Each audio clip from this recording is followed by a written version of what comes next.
खण्डमण्डलाकारम्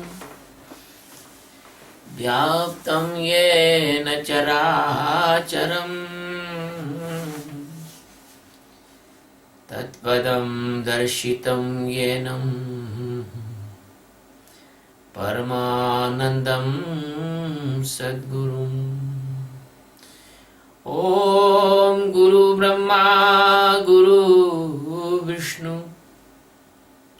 गुरुदेवो महेश्वरः गुरु साक्षात् परब्रह्म तस्मै श्री गुरुवे नमः। ध्यानमूलं गुरुमूर्ति पूजामूलं गुरुपदम् मंत्रमूलं गुरुर्वाक्यम्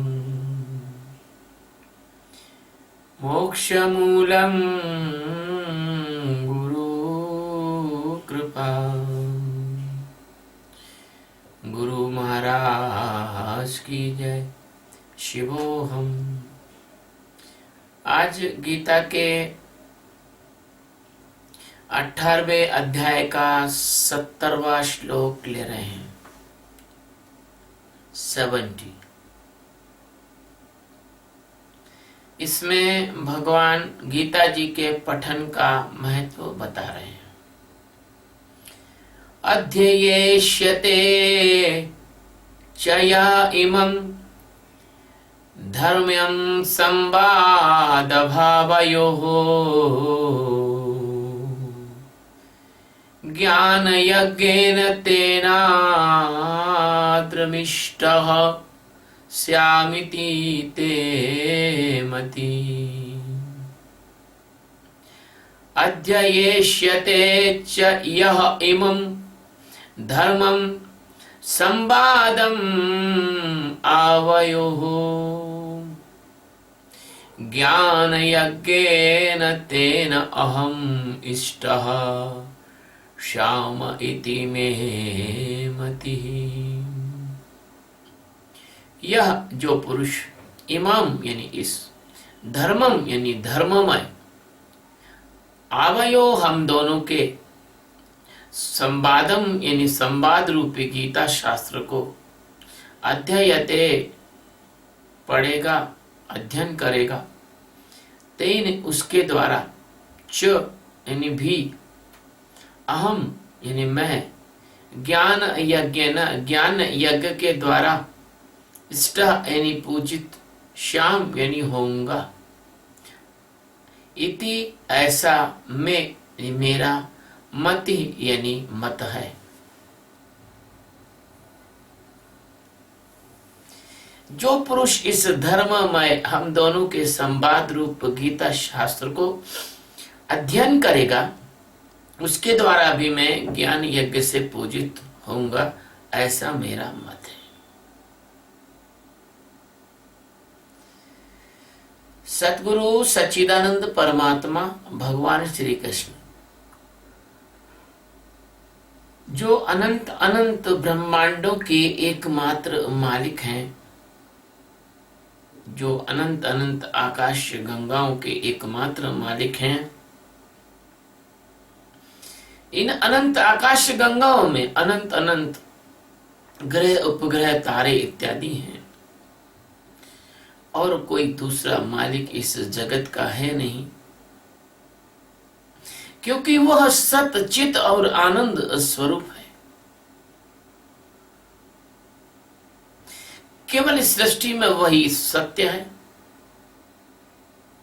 केवल इस सृष्टि में वही चैतन्य है और केवल इस सृष्टि में वही आनंद का सिंधु है, आनंद का सागर है।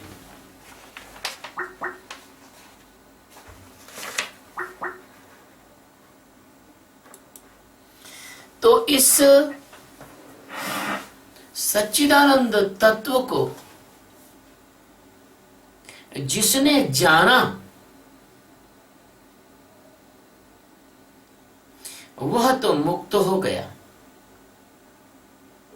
और जिसने जलवाया, गुरु का कार्य किया, वह तो स्वतः ही मुक्त था। ये तो मुक्त होने और मुक्त पहले से ही मुक्त था, उन दोनों की आपस की चर्चा है।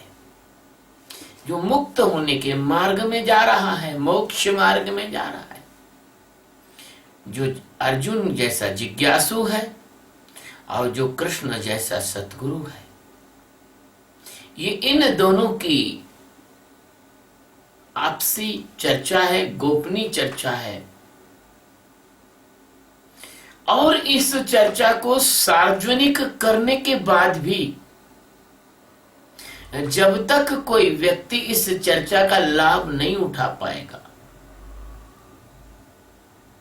जैसे कोई व्यक्ति अच्छा भोजन करके आया हो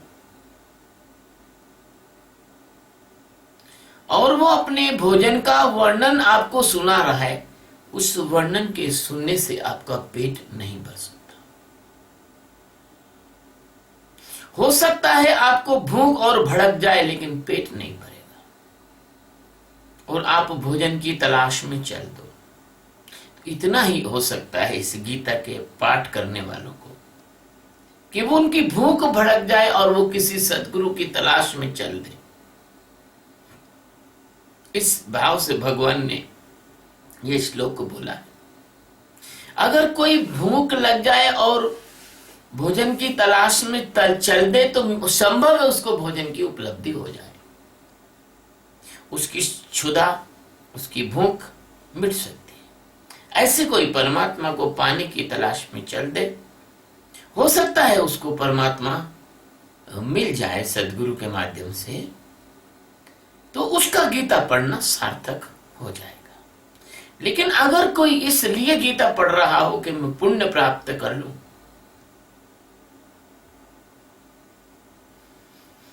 तो गीता पढ़ना भी एक तरह का सांसारिक कार्य ही हो जाएगा, क्योंकि गीता तो तुम पढ़ रहे हो, लेकिन गीता क्या चाहती है ये तुम जानते नहीं। क्योंकि भगवान ने कहा है कि जो पुरुष इस धर्म में, ये धर्ममय संवाद है, और धर्म क्या है? अपने को जानना धर्म है।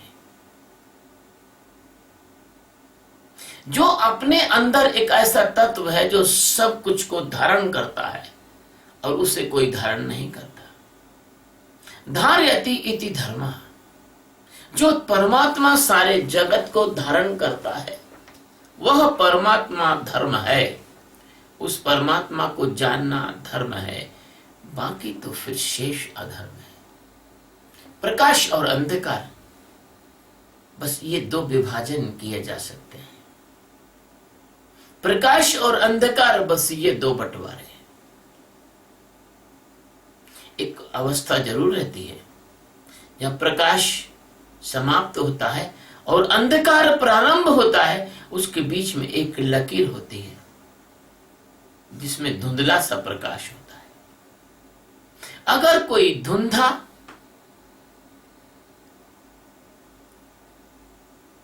है तो वो फिर जिज्ञासु है, उसको थोड़ा थोड़ा आभास होता है कि परमात्मा है, धर्म है। और ऐसे जिज्ञासु परमात्मा को प्राप्त करें, इसके लिए गीता के शब्द हैं, लेकिन वो शब्द केवल शब्द रह जाएंगे यदि सतगुरु न हो। तुम्हारे पास यदि बंदूक न हो और बहुत सारे कारतूस हो, तो कारतूस और कंकर में कोई अंतर नहीं। शायद है कि उस कारतूस से ज्यादा तो पत्थर में ताकत होगी। उन कारतूसों को किसी को फेंक के मारोगे, कोई नहीं मरेगा, बल्कि मैं तो कहता हूं उससे तो चोट भी नहीं आएगी। क्योंकि कारतूसों में कभी कभी आप देखो कि दुनाली बंदूक के कारतूसों के खोल जो है वो पुष्ठे के माने होते हैं, पुष्टा फेंक के मारो, कोई को चोट नहीं आएगी। इसलिए तुम्हारे शब्द मात्र कंकर पत्थर की तरह निष्प्रभावी हैं, मूल्यहीन है। कंकर पत्थर से हल्की सी खरोंच चोट आ सकती है, कोई मरता नहीं। ऐसे तुम्हारा अहंकार तब तक नहीं मर सकता जब तक कोई सद्गुरु अपनी बंदूक में इन गीता के शब्द रूपी कारतूसों को रखकर न मारे, तब तक तुम्हारा अहंकार मर नहीं सकता। इसलिए भगवान का कहना कि ये जो धर्ममय हम दोनों का संवाद है, इसका यदि कोई ठीक ठीक अध्ययन कर ले, और वो भी या तो किसी सतगुरु के मार्गदर्शन में, और यदि कोई सतगुरु ना भी मिले तो कम से कम उसको को थोड़ी बहुत चोट लग सकती है। अहंकार ना भी मरे तो वो परमात्मा की खोज में निकल सकता है। और यदि उसने इतना भी कर दिया तो समझो कि मैं उससे ज्ञान यज्ञ द्वारा पूजित हो रहा हूं। समझो कि अब वो मेरी तरफ मुड़ना चाहता है। समझो कि वह ज्ञान का अनुसंधान करना चाहता है। समझो कि वह आत्म ज्ञान के बारे में थोड़ा बहुत जान गया है और उसकी खोज में निकलने के लिए तैयार है। जो इस धर्म मार्ग के सच्चे स्वरूप के संवाद, जिसमें मेरे और तेरे वचनों के माध्यम से परमात्मा का आलोक, आत्मा के ज्ञान का मार्ग दिखाया गया है, यदि किसी ब्रह्मवेत्ता के मार्गदर्शन में अध्ययन कर अधिष्ठान परमात्मा को जान सकता है, जानेगा। क्योंकि अज्ञानी व्यक्ति चाहे हजारों बार गीता पढ़ ले और सुन ले, परंतु इसके एक शब्द का अर्थ भी नहीं जान सकता। अगर गीता, रामायण, वेद, उपनिषद, पुराण इत्यादि पढ़ने से किसी व्यक्ति का जीवन बदल सकता होता तो मिर्जा राजा जयसिंह लंबा तिलक लगाकर और गीता रामायण का पाठ करने के बाद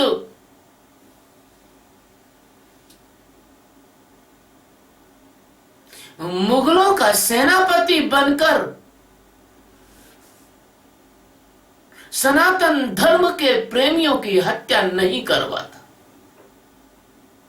मिर्जा राजा जयसिंह का उदाहरण है और जयचंद का उदाहरण है और शिवाजी के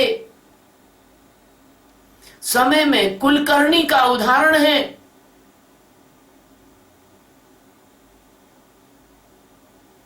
और भी बहुत से उदाहरण हैं कि गीता रामायण पढ़ने मात्र से व्यक्ति का जीवन नहीं बदलता। उसको पता ही नहीं कि वो क्या कर रहा है। उसकी जरा सी गलती की सजा सदियों तक भोगना होगी। इसलिए गीता और रामायण के पढ़ने मात्र से परमात्मा का दर्शन तो छोड़ दो, व्यक्ति तक नहीं बदलता।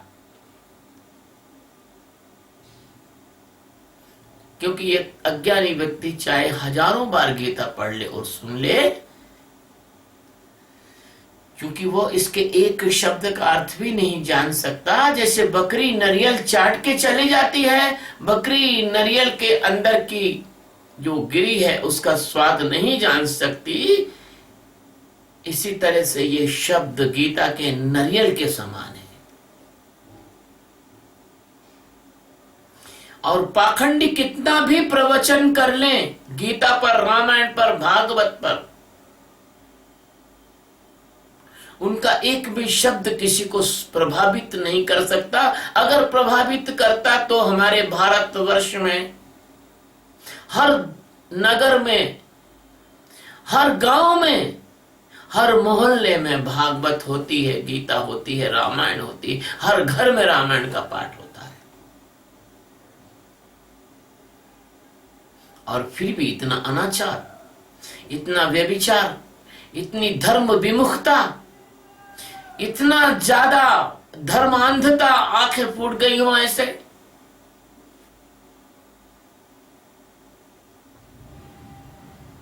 आज मैं संयोग से कहीं जा रहा था, एक 25-40 साधु संतों की मंडली वहां बैठी थी। वही कोई एक साधु हैं, वो मुझे बहुत चाहते हैं, तो मैं उनसे मिलने रुक गया। तो वो साधु तो नहीं मिले, वो तो कहीं एयरपोर्ट पे कोई शंकराचार्य आ रहे थे, उनको लेने को गए थे। लेकिन वो 25-40 साधु बैठे थे, उनने मुझसे जो बात की उसे देखकर मुझे लगा इन साधुओं से तो मेरे जिज्ञासु अच्छे हैं।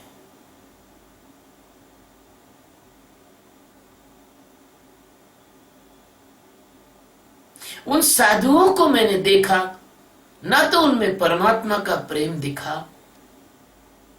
ना मैंने उन्हें देखा कि उनमें ज्ञान है, ना मैंने देखा कि उनमें भक्ति है।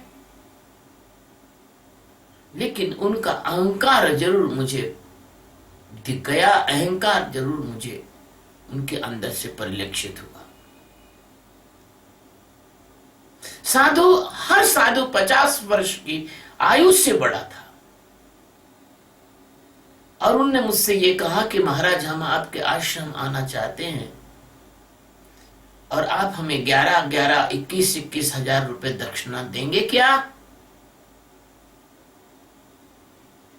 मैंने सीधा जवाब दिया उन्हें, ना तो मैं किसी से दक्षिणा लेता हूं और ना मैं किसी को दक्षिणा दे सकता हूं। हाँ, तुम्हें ज्ञान चाहिए, गीता, रामायण, उपनिषद, भागवत के विषय में कुछ पूछना है तो मैं बता सकता हूं। उन्होंने कहा कि हम तो ये सब जानते हैं। मैंने उनसे इसलिए नहीं कहा कि उनके अहंकार को चोट लग जाएगी, लेकिन मेरे अंदर से पता लग गया कि देखो ये कितने अहंकार से भरे हैं। आज मैंने सोचा आपको बताऊं कि अगर आपको कहीं अहंकार के दर्शन करने हो और सात्विक अहंकार के दर्शन करने हो तो आप सामान्य वेश में ना जाओ, एक लाल रंग का कुर्ता पहन के इन साधुओं के बीच में थोड़ी देर बैठ जाओ, आपको सात्विक अहंकार का दर्शन हो जाएगा। राष्ट्र की परंपरा के कारण हम साधु संतों का सम्मान करते आते हैं, लेकिन जो साधुओं के साथ पूरा जीवन जीता है उसको पता है।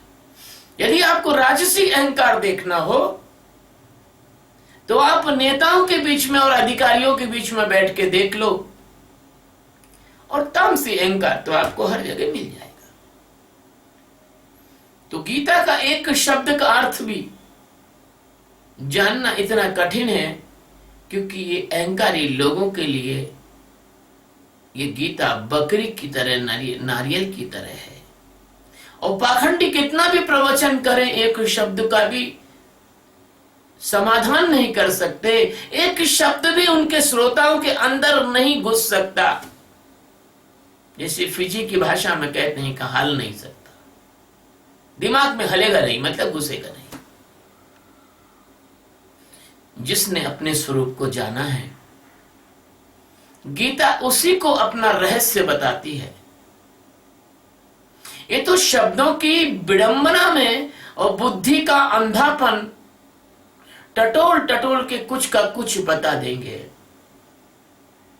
भगवान सदगुरु कहते हैं कि अर्जुन, ये तो ज्ञान यज्ञ है। और ज्ञान यज्ञ कौन कर सकता है? जो स्वयं ज्ञानी हो तो ही ज्ञान यज्ञ कर सकता है। जिसके पास धन है वही दान कर सकता है। कंगाल क्या दान करेगा? जो दीपक खुद जला है वही दूसरे को जला सकता है। तो बिना अग्नि के यज्ञ कैसे हो सकता है? अग्नि नहीं तो किसमें आहुति दोगे? इसलिए इस यज्ञ में ज्ञान की अग्नि जलानी होगी। ज्ञानाग्नि दग्ध कर्माणि। जो ज्ञान की अग्नि जला लेगा उसके द्वारा ही आत्मदेव की पूजा संभव है। ऐसा समस्त ज्ञानियों का निर्णय है और यह परमात्मा की देशना है कि ज्ञान की अग्नि जलाओ तो जो अज्ञान रूपी कीड़े मकोड़े हैं, जैसे लकड़ी को अपन आग में डालते हैं तो उस लकड़ी में जो कीड़े मकोड़े होते हैं वो स्वतः वहां से भागने लग जाते हैं और जो नहीं भागते वो जल जाते। ऐसे शरीर रूपी लकड़ी से ये काम, क्रोध, लोभ, मोह, मान, मद, मत्सर, आलस्य, पाखंड, ये सारे कीड़े मकोड़े भाग जाएंगे अगर ज्ञान रूपी अग्नि को आपने जला लिया तो। इसलिए ये आत्मा ही तुम्हारे धर्म का क्षेत्र है। इसलिए आत्मा के जो अध्येता हैं वो ही इस धर्म के क्षेत्र में और गीता के गहरे अर्थों में प्रवेश कर सकते हैं। इसलिए आपको सबसे पहले आत्मा का अध्येता बनना होगा।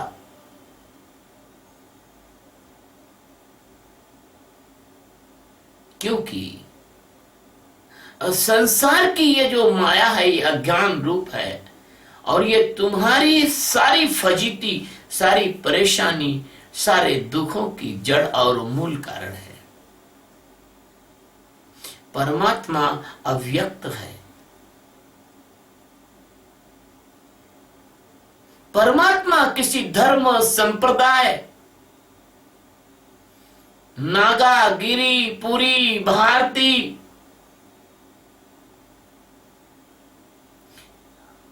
और हिंदू, मुसलमान, सिख, ईसाई, पारसी, यहूदी इनसे बंधा नहीं है। तुम्हारे सारे धर्म जहां समाप्त होते हैं वहां परमात्मा का उदय होता है। समाधि की अवस्था नींद से आगे की अवस्था है।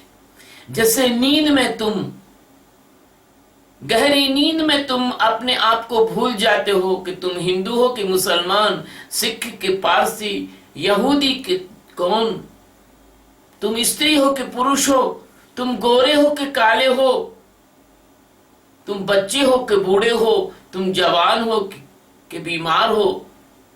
नींद सब कुछ भुला देती है। ऐसे जो समाधि की अवस्था है, इससे आगे की अवस्था है, वो सब कुछ भुलाती नहीं, सबसे अलग कर देती है। इसलिए परमात्मा किसी संप्रदाय का नहीं। मैं एक प्रश्न और कहूं, आज उन संतों ने मुझसे पूछा, साधुओं ने, संत तो नहीं कहूंगा उनको, उन साधुओं ने मुझसे पूछा, बड़े डील अलग अलग ढंग के थे और अलग अलग तरीके से थे। कपड़े भी किसी के लाल तो किसी के नारंगी तो किसी के कैसे, तो कोई सफेद कपड़े तो कोई रामानंदी तिलक लगाए तो कोई अलग अलग। तो मैंने उनसे मुझसे पूछा कि बाबा जी आपका संप्रदाय क्या है? उन्होंने मुझसे पूछा। मैंने कहा मेरा कोई संप्रदाय नहीं। वो तो अच्छा हुआ कि उन्होंने मुझसे और आगे ना पूछा। मैंने कहा कि मेरा कोई संप्रदाय नहीं, मैं संप्रदाय रूपी कुएं में रहने वाला मेंढक नहीं हूं जिसको मेरी बात समझ ना समझो, भागना है भाग जाना। मेरा कोई संप्रदाय नहीं है। मैं न रामानंदी हूं, न कृष्णानंदी हूं, न मैं शैवी हूं, न शाक्त हूं, न मैं गिरी हूं, न मैं पुरी हूं, न सन्यासी हूं, न मैं ब्रह्मचारी हूं, न मैं गृहस्थी हूं, न मैं किसी भी प्रकार के संप्रदाय में नहीं हूं। मैंने उनसे कहा मैं संप्रदाय निरपेक्ष हूं।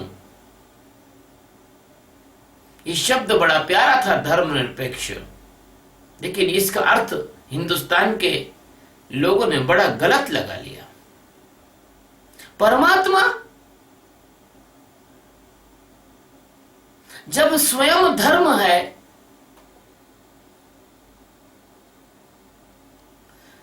ऐसे ही कोई सच्चा संत होगा, उसका कोई संप्रदाय नहीं है। कुआं नहीं कहता कि तेरा कौन सा संप्रदाय, कोई भी पानी पी सकता है। हवा से पूछते हो तेरा कोई संप्रदाय है?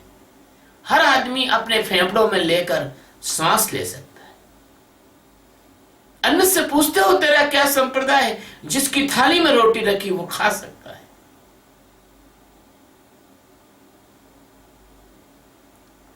हमारे देश की बहुत बड़ी विडंबना है कि हमारे साधु संत भी अलग अलग संप्रदाय में बंध गए हैं और एक दूसरे संप्रदाय से घृणा करते हैं। और जो संप्रदाय निरपेक्ष है उसको वो कभी समझ नहीं सकते। तो परमात्मा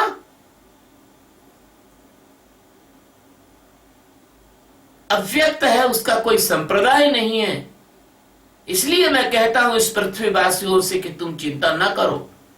जो मैं ध्यान सिखा रहा हूं वो किसी धर्म विशेष का ध्यान नहीं है, वो तो संपूर्ण मानवता का ध्यान है। सनातन धर्म के लोग केवल विदेशी आक्रांताओं के कारण इतने संकुचित तो हो गए, अन्यथा सनातन धर्म के लोग जितने उदार थे उतना उदार इस धरती पे कोई नहीं हो सका। क्योंकि सनातन धर्म के लोगों ने कहा वसुधैव कुटुंबकम, सर्वे भवन्तु सुखिनः, सर्वे सन्तु निरामयाः, सर्वे भद्राणि पश्यन्तु मा कश्चित् दुःख भाग भवेत्। ये बात ठीक है। किसी जमाने में मैं किसी संप्रदाय में था, वहां से मैंने ज्ञान तो प्राप्त किया। लेकिन कोई व्यक्ति एमबीबीएस डॉक्टर, एमएस डॉक्टर बन जाता है, वो अपनी डिग्री जड़वा के अपने क्लिनिक में टांग लेता है, लेकिन वो स्वतंत्र रूप से अपनी प्रैक्टिस करता है। कोई बड़का पेड़ का कोई बीज उड़कर किसी चिड़िया के पंख पर बैठकर दूर जाकर और अंकुरित होकर बड़का वृक्ष बन जाता है। अब उसको उसके जिस बड़ से वो बीज निकला था उसको वो भुला देता है। अगर हम संप्रदायवाद की और गुटबंदी की और जातिवाद की और विभिन्न धर्मों के दायरों को तोड़कर बाहर निकल सके, हम अपने सारे पूर्वाग्रहों को तोड़कर बाहर निकल सके, तो हमें आत्मज्ञान होगा। नहीं तो जरा सी बात यदि अपने मन में होगी तो ये आत्मज्ञान नहीं होगा, क्योंकि उतनी जरा सी बात से तुम्हारा मन अपना जीवन ढूंढ लेगा, मन जिंदा होगा। मुझे भगवान बाहुबली और भरत चक्रवर्ती की वो कहानी याद आ गई। जैन धर्म में ये कहानी कही जाती है। आपने भगवान बाहुबली की प्रतिमा देखी होगी, श्रवण गोल बेला में उनका महामस्तक का अभिषेक होता है। और यहाँ पर भी बड़वानी में भगवान बाहुबली की प्रतिमा है। भगवान बाहुबली और भरत चक्रवर्ती ये दोनों भाई भाई थे। किसी बात पर विवाद हो गया और भगवान बाहुबली ने भरत चक्रवर्ती से कहा ये राजपाट तू संभाल, मैं चलता हूं। भगवान बाहुबली भिक्षुक हो गए, ज्ञान प्राप्त करने के लिए तपस्या करने लगे। वो खड़े रहे, ध्यानस्थ रहे, उनके पैरों में बेलें चढ़ गईं, उनका पूरा शरीर जड़वत हो गया, उनके प्राण ब्रह्मांड में आ गए। 10,000 वर्ष तपस्या करने के बाद भी भगवान बाहुबली को मोक्ष नहीं हुआ। वो इसलिए कि उनके मन में एक शल्य था, एक ग्रंथि थी, और वो ये थी कि मैं जिस जमीन पे खड़ा हूं वो भरत चक्रवर्ती के है। कहानी ये कहती है कि जब देवताओं को यह बात पता लगा तो उन्होंने भरत चक्रवर्ती से कहा कि तुम्हारी एक जरा सी बात के लिए एक व्यक्ति मुक्त पुरुष नहीं हो पा रहा है 10,000 वर्ष ध्यान करने के बाद भी। तब भरत चक्रवर्ती स्वयं गए और हाथ जोड़कर भगवान बाहुबली से कहते हैं कि प्रभु, ये धरती ना तो मेरी है और ना ये आपकी है, ये धरती तो परमात्मा की है। तब भगवान बाहुबली के दिमाग का वो शल्य टूटा और वो मुक्त हुए। ऐसे तुम कितना भी साधु बन जाओ, संत बन जाओ, तपस्वी बन जाओ, खड़ेश्वरी बन जाओ, आड़ेश्वरी बन जाओ, जल में रहने लग जाओ, हवा पीने लग जाओ, लेकिन तुम्हारा मोक्ष तभी हो सकता है जब तुम्हारे मन के हर शल्य को समाप्त कर दिया जाए। और मन के हर शल्य को समाप्त करने के लिए सतगुरु का प्रकट रूप होना बहुत आवश्यक है, क्योंकि सतगुरु के बिना, सतगुरु के पास बैठे बिना आप इस गीता को समझ ना पाओगे। गीता तो ठीक एक बहाना है, उपनिषद भी एक बहाना है, रामचरितमानस और वाल्मीकि रामायण और 18 पुराण और 6 शास्त्र एक बहाना है। ये समझो कि बस ये रोटी रखने की थाली है, भोजन रखने की थाली है, लेकिन जो असली तत्व तो तुम्हारे अंदर मौजूद परमात्मा तत्व है, उसको जानना ही तुम्हारा एकमात्र विकल्प है, क्योंकि जानना ही ज्ञान है।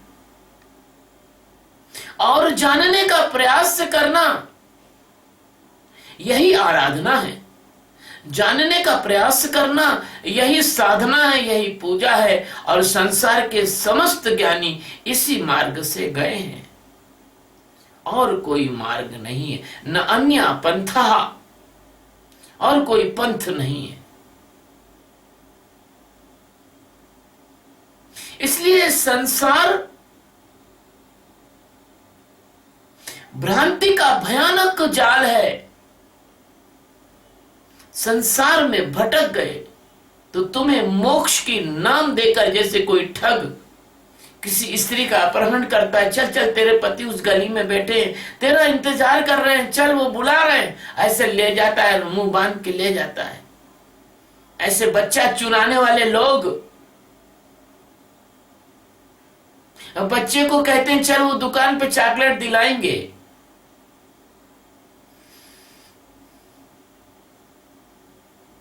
और बच्चे को चुरा के ले जाते हैं और अपने मठ मंदिर संप्रदाय में साधु संत बना लेते हैं। उसको बेचारे को पता ही नहीं लगता उसके माँ बाप कौन है। कितनी माताओं ने अपने बच्चे दिए हैं साधु संत बनाने के लिए, कहां से आए, क्या रिकॉर्ड है, कौन माता पिता है, ये अन्वेषण का विषय है। इसलिए संसार के इस माया चक्र में तुम्हारा मन, तुम्हारी बुद्धि, तुम्हारा चित्त, तुम्हारा अहंकार इतना भयानक जाल पैदा कर लेता है कि तुम परमात्मा की ओर जाने की जगह संसार में मुड़ जाते हो। और संसार तुम्हें चाहता है जो ही तुम्हारे लिए तैयार कर देता। तुम चाहते हो ना, तुम्हें मंदिर बनवा देगा, तुम चाहते हो ना, तुम्हें पीले कपड़े पहनवा देगा, तुम चाहते हो ना, तुम्हें पुजारी बना देगा, तुम चाहते हो तो तुमको साधु संत भी बना देगा। लेकिन तुम साधु संत भी बन जाओगे तो संसार तुम्हारा वहां भी पीछा नहीं छोड़ेगा। यहां बाल बच्चे की ममता में फंसे थे और वहां शिष्यों की ममता में फंस जाओगे, वहां आश्रम चलाने की व्यवस्था में फंस जाओगे। यहां अपने लिए झूठ बोलते थे, वहां आश्रम में दान दक्षिणा के लिए झूठ बोलोगे। उन बेचारे साधुओं का कोई दोष नहीं। मुझे ऐसा लगता है जैसे बीमा एजेंटों का एक टारगेट होता है कितने बीमा कराओ, नहीं तो तुम्हारी नौकरी चले जाएगी। मुझे लगता है इन साधु संतों का भी टारगेट होता होगा अखाड़ों में से, इतना दान लाओ, इतनी दक्षिणा लाओ, वरना हम आपको न मंडलेश्वर बनाएंगे, न महामंडलेश्वर बनाएंगे, ना आपको आगे बढ़ाएंगे। जैसे तुम्हारा संसार चल रहा है, ऐसे तुम साधु बन गए तो तुम ऐसे संसार की तरह ही तुम्हारा सब काम होगा। इसलिए इसको छोड़ो। तुम घर में अच्छे हो, तुम गृहस्थी में अच्छे हो, तुम जहां खड़े हो वहीं अच्छे हो, तुम नौकरी कर रहे हो उसमें अच्छे हो, कम से कम अपने 2 रोटी खाने की तो खुद कमा लेते हो, किसी के दान दक्षिणा पे तो निर्भर नहीं हो। इसलिए ये संसार एक भ्रांति का जाल है और सद्गुरु ही इसे काट सकता है। स्थूल शरीर, सूक्ष्म शरीर, कारण शरीर इसी जाल के फंदे हैं। और जरूरी नहीं कि कोई सद्गुरु तुम्हें ब्रह्मचारी मिल जाए, जरूरी नहीं कि कोई सद्गुरु किसी मठ मंदिर का पुजारी मिल जाए, जरूरी नहीं कि कोई सद्गुरु कोई महामंडलेश्वरी सद्गुरु हो। सद्गुरु तो कबीर भी हो सकते हैं, जिनके पास 2 समय की रोटी न थी, पत्नी और बच्चे भी थे। सद्गुरु तो रविदास भी हो सकते हैं, जो दिन भर जूते बनाकर लोगों को बेचकर अपना पैसा कमा के अपना घर चलाते थे और साधु संतों को फ्री में जूते पहना देते थे। सद्गुरु तो कुंभा कुमार भी हो सकता है। सद्गुरु तो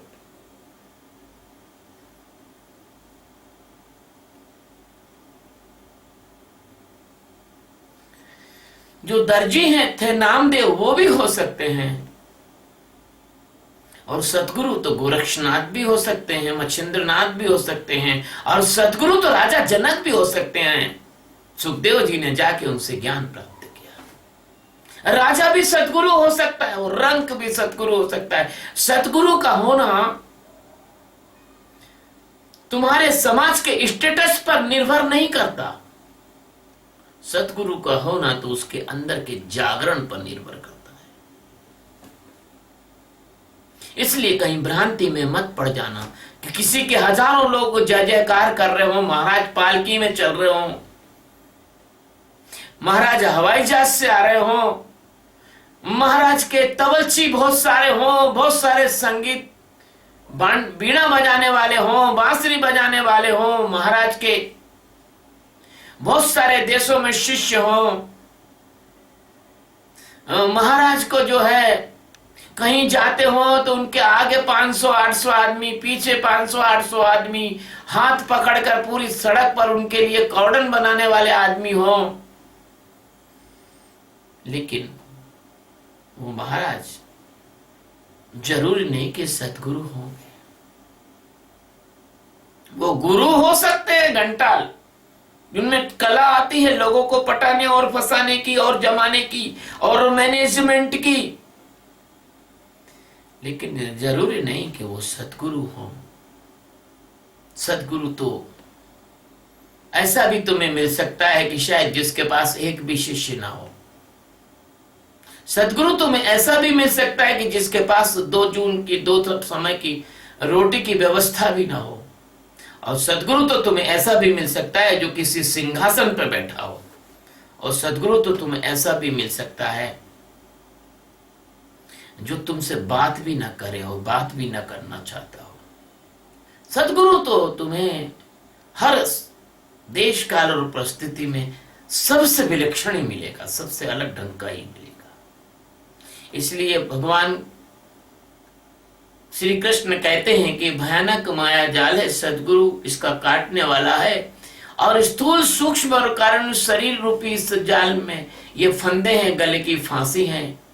इनको जानना और पहचानना ही इनको काटना है। जिसने जान लिया बस उसने काट लिया। जानने के बाद, सब कुछ जानने के बाद जो शेष बचता है वो तुम ही हो, तुम ही हो। सच्चिदानंद परमात्मा तुम ही शेष बचते हो। जैसे जनक को अष्टावक्र ने कहा कि तूने मुझे तन मन धन सब अर्पण कर दिया, अब तेरे पास से क्या बचा? तन और मन और धन और सबसे परे अगर कुछ है तो वो स्वरूप है, आत्मा है। प्यारे बच्चों, यदि तुम्हें इस आत्मज्ञान को प्राप्त करना है तो जब तक मेरा शरीर है तो मैं तुम्हें आत्मज्ञान करा सकता हूं।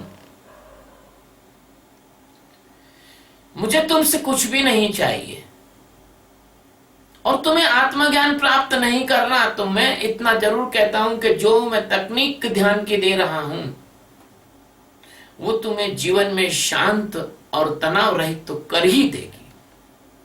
और शांत और तनाव रहित होने के बाद तुम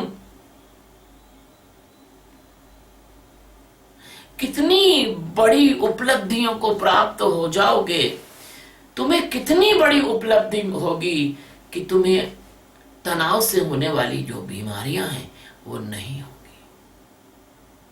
जब तुम शांत और तनाव रहित हो जाओगे, तुमको blood pressure, heart attack, angina, brain haemorrhage, नींद का ना आना, ये तुमको कुछ भी नहीं हो।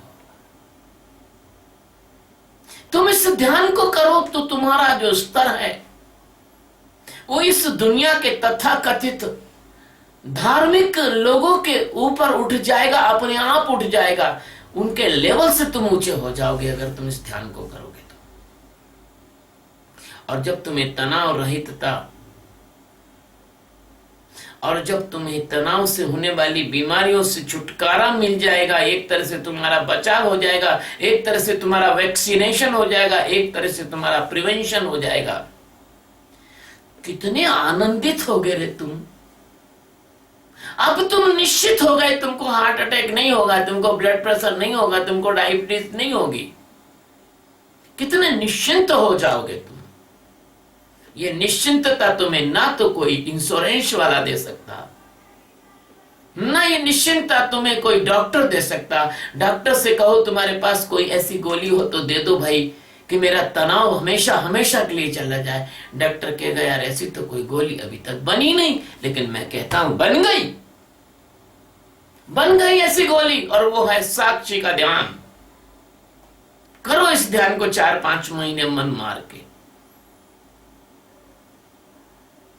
ये ध्यान के करने से तुम तनाव रहित और शांत हो जाओगे, और लाखों रुपए तुम्हारा जनरल हॉस्पिटलों में, जहां तुम्हारा बाईपास हो सकता था, जहां तुम आईसीयू में भर्ती हो सकते थे, जहां तुम्हारे ब्रेन की स्कैनिंग में 10-10 हजार रुपए लग सकते थे, जहां पैथोलॉजी वाला तुमसे 4-6 हजार रुपए लूट सकता था, जहां डॉक्टर तुम्हें आईसीयू के किराए के रूप में 2-2, 3-3 लाख का बिल बना देता, ऑपरेशन की फीस वगैरह के रूप में बहुत सारा बिल बना देता। ये तुम्हारी जिंदगी में दुर्भाग्य के क्षण कभी ना आएंगे अगर तुम ये ध्यान करोगे तो। दूसरी बात, यदि तुमने इसको ध्यान किया, इस ध्यान को ईमानदारी से किया, तुम्हारे अंदर से जो फोबिया होंगे, डर होंगे, भय होंगे, वो ऐसे एक एक करके निकलेंगे। जिससे बिल में, चूहे के बिल में जब सांप घुस जाता है तो चूहे भागने लग जाते हैं अनेक दूसरे दरवाजों से। ये ध्यान करोगे तो अंदर की फोबिया, अंदर की मेनिया, अंदर की गिल्ट सब निकल के बाहर चली जाएगी। ना तुमको फोबिया होगा, ना तुमको मेनिया होगा, ना तुमको सिजोफ्रेनिया होगा, ना तुमको डिप्रेशन होगा, ना तुम सुसाइड करोगे, ना कभी तुम्हारे अंदर सुसाइड की इच्छा होगी, और ना तुम पागल हो सकते हो। वरना इस समाज की व्यवस्था तो तुम्हें पागल करने पे तुली हुई है। अब जैसे किसी व्यक्ति को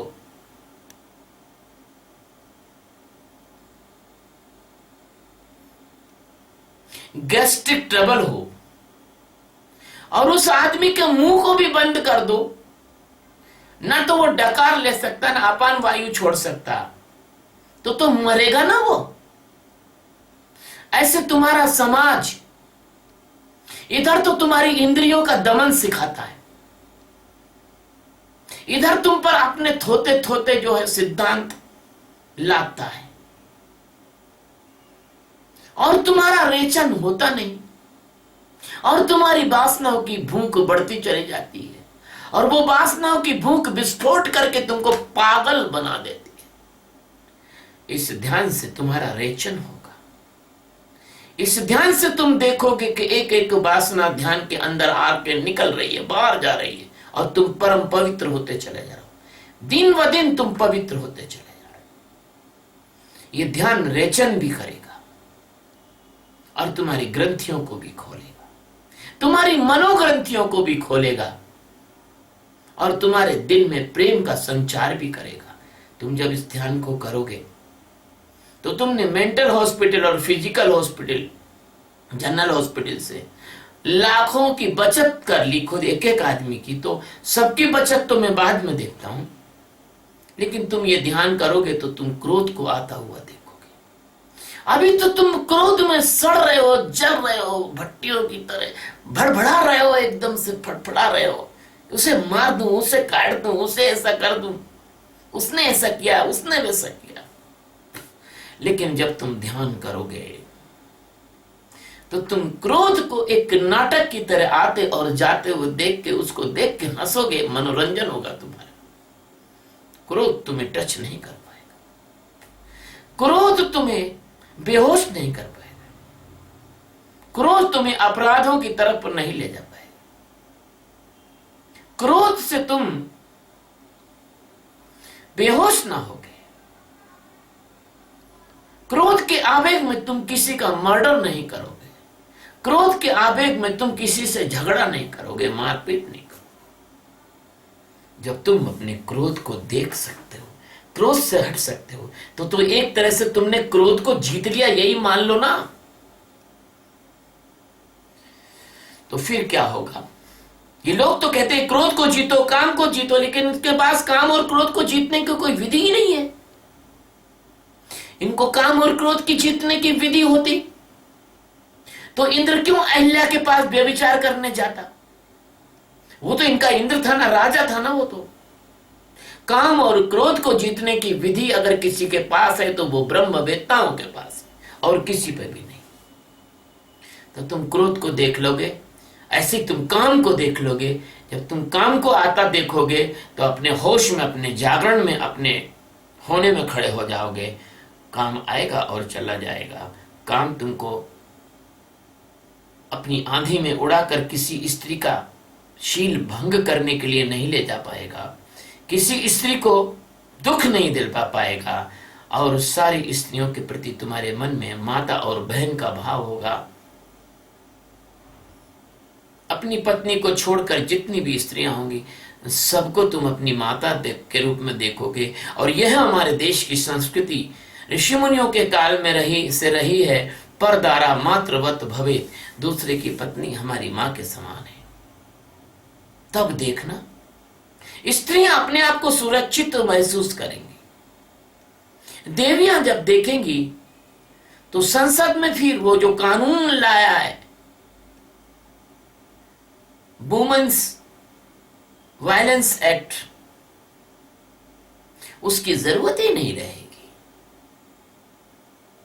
क्योंकि जब कोई इस प्रकार से अधिकांश लोग ध्यान करेंगे तो स्त्रियां तो बिल्कुल अपने आप को सुरक्षित महसूस करेंगी। और फिर देखना वो जितनी उनकी ऊर्जा है, क्षमता है, प्रेम है, दया है, करुणा है, वो उनके घरों में काम आएगी। तो वो अपने घरों को स्वर्ग बना देंगी और फिर उन स्त्रियों के पावन गर्भ से देवता अवतार लेंगे।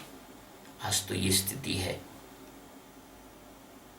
कि सिगरेट पीकर, शराब पीकर, बियर पीकर, मांस खाकर, अंडे खाकर,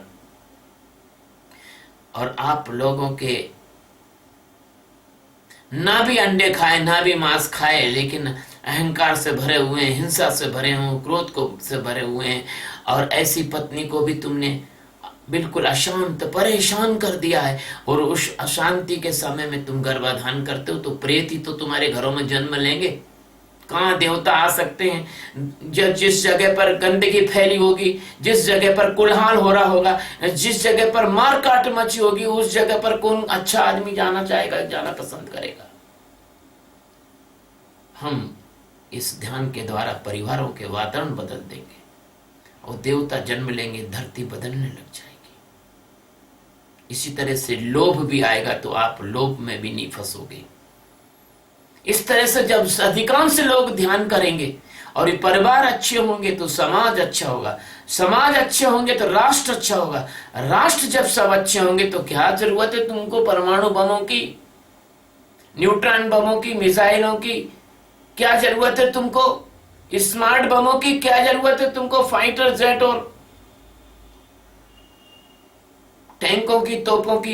ये सारा पैसा जो तुम हर देश अपने डिफेंस बजट पे खर्च करता है, क्योंकि वो एक दूसरे के प्रति असुरक्षित महसूस करते हैं। जब सब लोग सुरक्षित महसूस करेंगे तब आप देखना, तब ये भारत जो ये भेंट दे रहा है इस जगत को, तुमको कहने की जरूरत नहीं पड़ेगी, लोग भारत के आभारी होंगे। और जब सब सुरक्षित महसूस करेंगे तो कोई सेना का बजट जो होगा वो सब कम हो जाएगा, और ये पैसा जो बचेगा हम उन देशों में खर्च कर सकते हैं जहां लोगों के पास रहने को मकान नहीं, खाने को रोटी नहीं, भोजन नहीं, रोजगार नहीं, कपड़े नहीं। मैंने ऐसे कई देश जगह देखी है जहां माता बहनों के शरीर को ढकने के लिए उनके पास पर्याप्त वस्त्र नहीं है, जहां मनुष्य हड्डी का ढांचा हो गया है, भोजन की व्यवस्था नहीं है, जड़ें खोद के खा रहे वो भी खत्म हो गई। तब तुम इस पृथ्वी पर ऐसी जगह पर भी लोगों को आनंद, सुख और भोजन और उनके रहने की व्यवस्था कर सकोगे, शिक्षा की व्यवस्था कर सकोगे। ये धरती केवल ध्यान से बदल सकती है, और यही सोच के हमने एक मिशन रखा है जिसका नाम है ध्यान के द्वारा विश्व शांति, world peace by meditation and meditation of awareness. प्यारे दोस्तों, ये ध्यान किसी धर्म विशेष का ध्यान नहीं, ये सभी मनुष्यता का ध्यान है। इसको स्वीकार करो, इसके शिक्षक बनो, इसके सद्गुरु बनो। आओ मेरे पास, जुड़ो मुझसे, जुड़ो इस मिशन से। और यदि ये प्रवचन पसंद आ गया हो तो ये प्रवचन YouTube में स्वामी सच्चिदानंद नाम के चैनल पर डाले जाते हैं, आप सब इसको सब्सक्राइब करें। आप सबके अंदर मौजूद उस सच्चिदानंद परमात्मा को मैं प्रणाम करता हूँ जो सब में एक रस अखंड रूप से व्याप्त है। शिवोहम।